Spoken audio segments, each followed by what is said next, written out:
Olá, seja bem-vindo a mais esse vídeo. Reserve um momento tranquilo em seu dia para que possa absorver melhor esse conteúdo.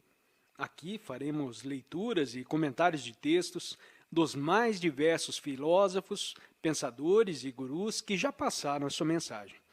Espero que esse vídeo possa te ajudar nessa caminhada, assim como tem me ajudado.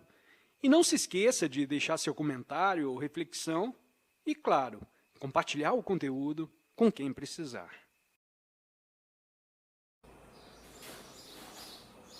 Sempre fui fascinado pela lei do esforço contrário. Às vezes eu a chamo de lei do avesso. Quando tentamos permanecer na superfície, afundamos. Mas quando tentamos afundar, boiamos na água. Quando seguramos a respiração, perdemos o ar, o que imediatamente faz pensar em um dito antigo e muito negligenciado: pois quem quiser salvar sua vida, vai perdê-la. Este livro é uma exploração dessa lei aplicada à busca da humanidade por segurança psicológica e aos esforços para encontrar certezas espirituais e intelectuais na religião e na filosofia.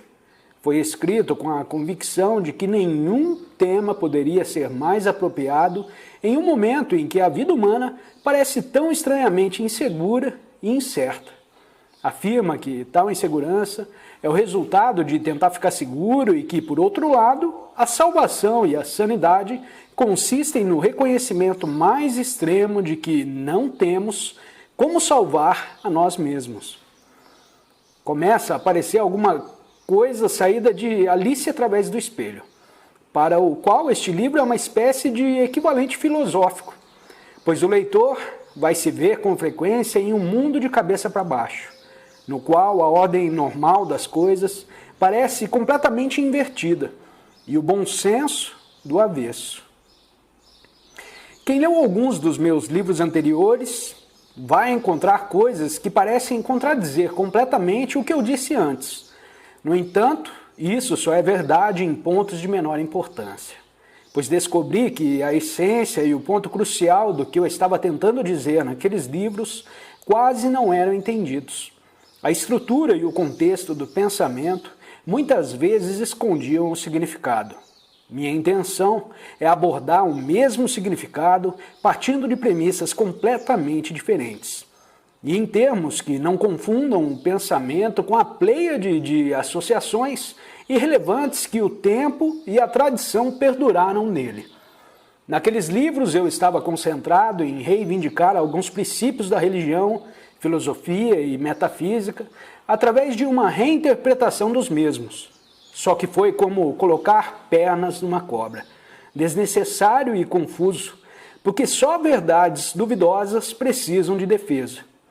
Esse livro, contudo, é feito no espírito do sábio chinês Lao Tzu, um mestre da lei do esforço contrário, que declarou que quem se justifica não convence, que para conhecer a verdade é preciso se livrar do conhecimento, e que nada é mais poderoso e criativo que o vazio, que a humanidade evita.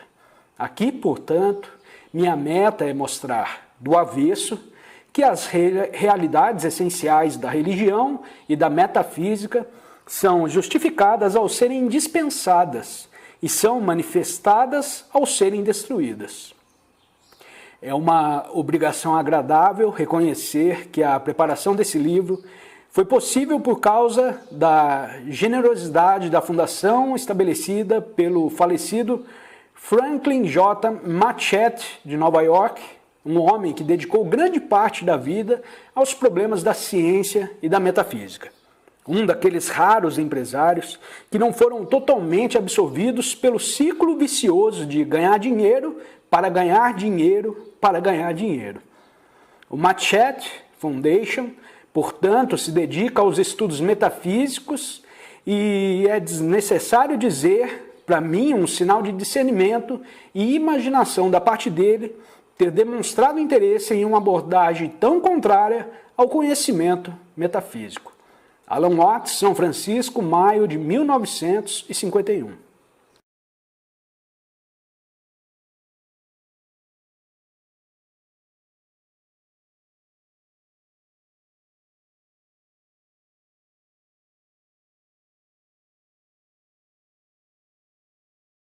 Olá, seja bem-vindo a mais esse vídeo. Reserve um momento tranquilo em seu dia para que possa absorver melhor esse conteúdo. Aqui faremos leituras e comentários de textos dos mais diversos filósofos, pensadores e gurus que já passaram a sua mensagem. Espero que esse vídeo possa te ajudar nessa caminhada, assim como tem me ajudado. E não se esqueça de deixar seu comentário ou reflexão e, claro, compartilhar o conteúdo com quem precisar. De acordo com todas as aparências externas, nossa vida é uma faísca entre uma escuridão eterna e outra. Só que o intervalo entre essas duas noites não é um dia sem nuvens, pois quanto mais sentimos prazer, mais ficamos vulneráveis à dor. E seja em primeiro ou em segundo plano, a dor sempre está conosco. Estamos acostumados a achar que a existência vale a pena através da crença de que há algo mais que a aparência externa, de que vivemos para um futuro além desta vida, pois a aparência externa parece não ter sentido. Se viver é acabar em dor, incompletude e inexistência, parece uma experiência cruel e fútil para seres que nasceram para raciocinar, ter esperança, criar e amar. O ser humano, como ser de sentido, quer que a vida tenha sentido, mas acha difícil acreditar que tenha mesmo, a não ser que exista algo além do que ele vê, a não ser que haja uma ordem eterna e uma vida eterna por trás da experiência momentânea e incerta da vida e da morte.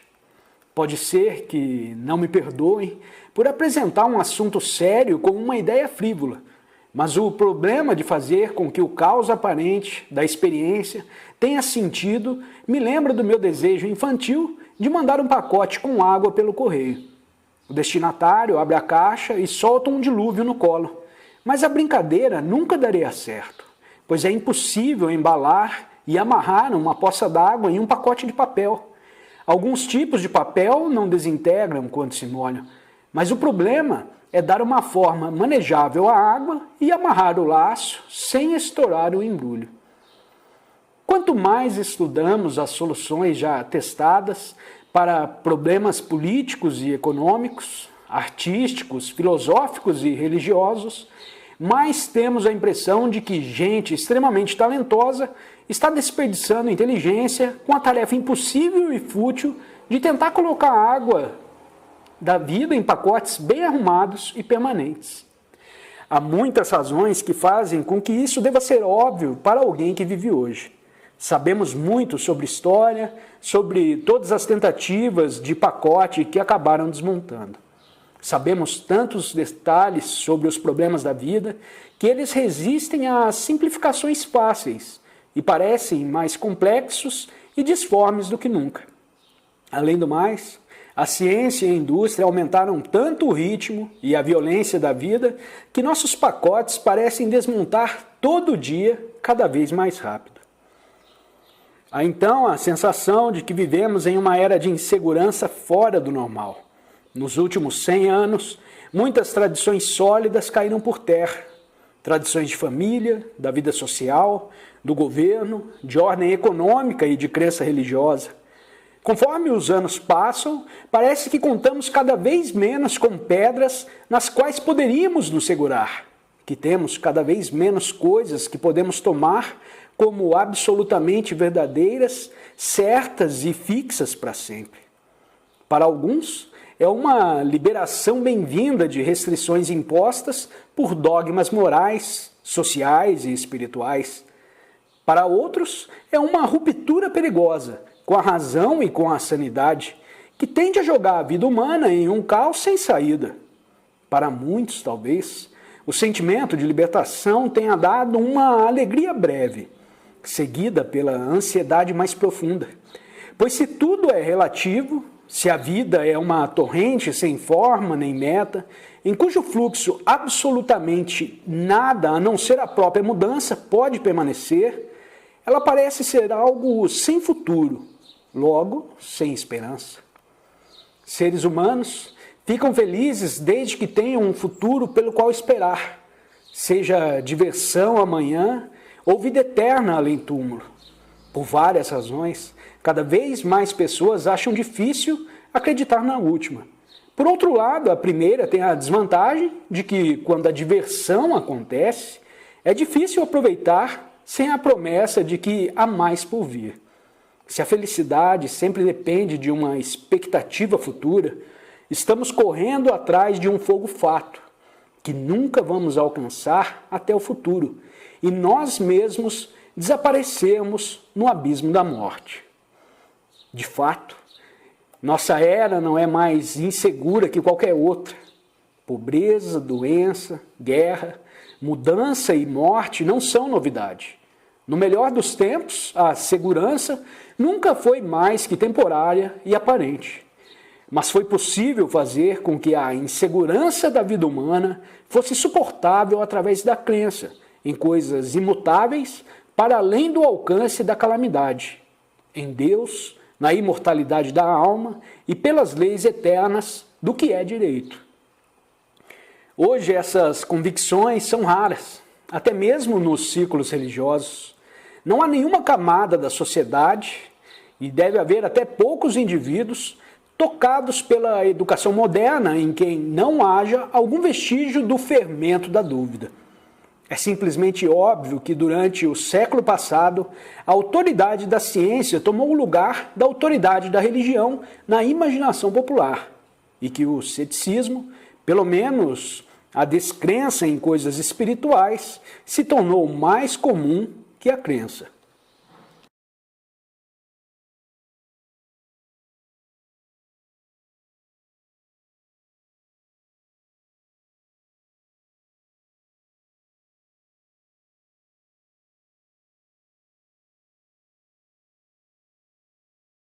Olá, seja bem-vindo a mais esse vídeo.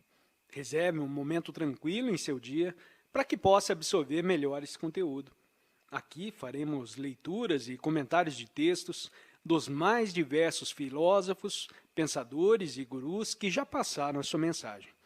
Espero que esse vídeo possa te ajudar nessa caminhada, assim como tem me ajudado. E não se esqueça de deixar seu comentário ou reflexão e, claro, compartilhar o conteúdo com quem precisar. O declínio da crença se deu através de dúvida honesta, do pensamento cuidadoso e destemido de filósofos e cientistas inteligentíssimos. Movidos por zelo e reverência pelos fatos, tentaram ver, entender e encarar a vida como ela é, sem idealismo. Ainda assim, apesar de tudo, o que fizeram para melhorar as condições de vida, a imagem que eles pintaram do universo, parece ter deixado o indivíduo sem esperança. O preço dos milagres que eles fizeram nesse mundo foi o desaparecimento do mundo por vir.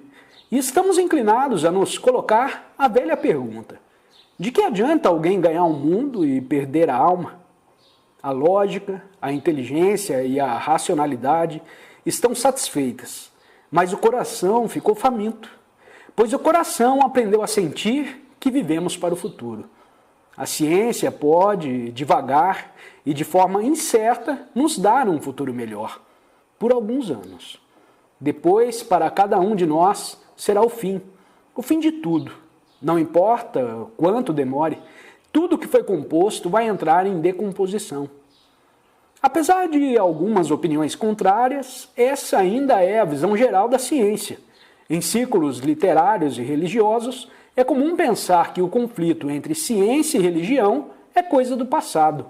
Há até uns cientistas de boa vontade que sentem que, quando a física moderna abandonou um materialismo atomista grosseiro, as principais razões para o conflito foram descartadas.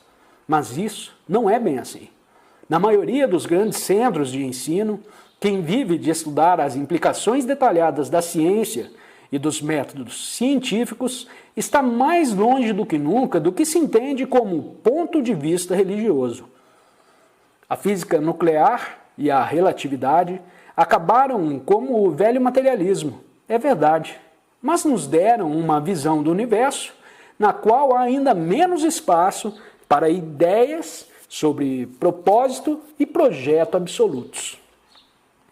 O cientista moderno não é ingênuo. a ponto de negar Deus, porque ele não pode ser visto como um telescópio, nem a alma, porque não pode ser revelada pelo bisturi. Ele apenas percebeu que a ideia de Deus não tem necessidade lógica. Ele até duvida que essa ideia tenha algum significado.